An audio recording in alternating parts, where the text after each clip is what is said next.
Что касается отношения к родному языку, однозначно родной язык – это ядро жизни. Родной язык – это, по сути, то, с чем мы идем в жизнь после рождения.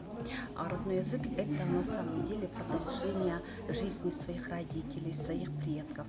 Поэтому, когда говорят, что родной язык, он должен идти после приобретенного второго или третьего языка, наверное, это не совсем правильно, потому что все остальные языки, они могут идти только после родного языка.